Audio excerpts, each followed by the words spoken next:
the Chase Thomas Podcast, for people who have nothing but time to kill.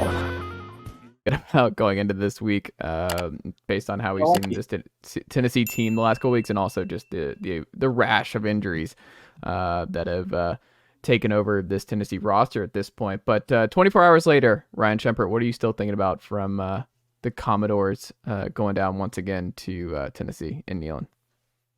I don't know, the brouhaha, how funny that was, how annoying the fact that it was a 4-hour game, the absurdity of Joe Milton crowning himself as a touchdown celebration, all of those things. Very little about the game. I mean, Tennessee came out and did what it should have done, and I guess that's not a given. Given they played pretty bad against, I don't even know if worse opponents, because UTSA would beat Vanderbilt, but some lesser opponents this season too on Vanderbilt's caliber. So I mean, it was good for Tennessee to go out and take care of business like they should have, but it's not like anything from the game was super interesting.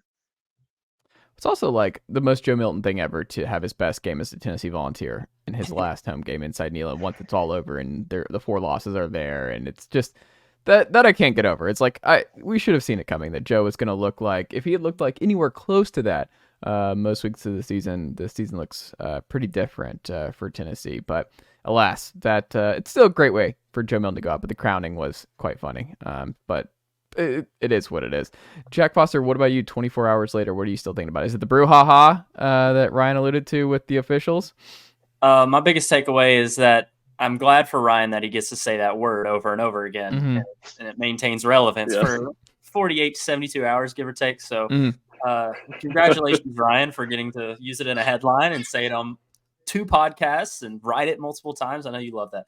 But no, that's not what I'm still thinking about. What you said, Chase, it's that Joe Milton had his best game at Tennessee, and what was his final regular season game as a Vol. We'll see how much or if he plays in the bowl game. But yeah, it's just kind of weird that he throws for nearly 400 yards and has 6 total touchdowns, just annihilates Vanderbilt, and was so good yesterday. And I know it's Vanderbilt, much lesser competition than the Clemsons of the world, which he had a good game, or anybody else. But, for 6 total touchdowns, I mean, the numbers don't lie. So Joe Milton was really good yesterday.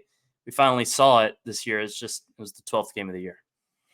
And that's the thing. Like, Joe was awesome. Like, this really was like a great Joe Milton game. Like, he had some dimes. He was moving. Like, he had way more off-platform throws that looked really good than we've seen all year long. He was a lot more comfortable. He never ran still. Like, that was something we did not see as much in this one. But, I mean, by and large, he was great. Squirrel had some early struggles, and then he broke through.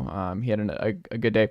The weird part, though, I would say, and I don't know if y'all agree with this, I did not like Jalen Wright. Shout out to Jalen for breaking 1,000 yards. First Tennessee back to break 1,000 yards since Jalen hurt almost a decade ago, which is pretty crazy to think about, that it's been nearly a decade since this has happened at UT, with the amount of just unbelievable running backs that have come through this program over the years. But I just thought it was odd that like Tennessee actually really struggled. Like Dylan Sampson didn't really find any running lanes here. Jalen Wright had some, but he didn't have the big breakaway touchdown run or anything like that in this one that I think a lot of us probably would have thought, based on how the season has gone for Jalen, that he would have one big one in this game. But Tennessee was able to pass the ball to set up the run for the first time all year. And that was something we got so used to the last 2 years with Hendon, that like it was kind of like overwhelming to see it again, of like, oh yeah, this is what this offense used to look like. That was like the most 2022 Heupel offense that I've seen all year long. Did y'all feel the same?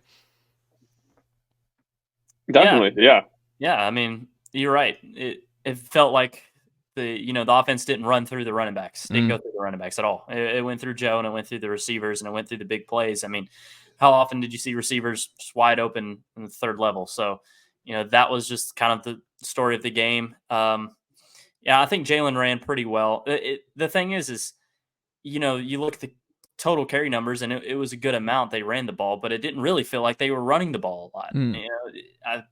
Jalen Wright didn't even get the 62 yards in the first half. I thought he'd get it in the first quarter. And, they didn't use Dylan Sampson a lot either. So that's just kind of how the game went, and Joe got his numbers. Yeah, I mean, what was the most impressive thing to you, Ryan, about what Joe did in this game? Was there a particular throw that impressed you the most? What about Joe in this one separated his other performances? I don't even necessarily think I guess it's just a consistency that separated it from his other performances. I mean, you mentioned off-kilter throws and off-script throws. I mean, I thought we saw a decent bit of that against Alabama and Kentucky, but just never stringing it together for multiple games. And even just on the quick, easy stuff, like he was accurate. It didn't complete. Nicely done, nephew. The Chase Thomas podcast. Hell yeah.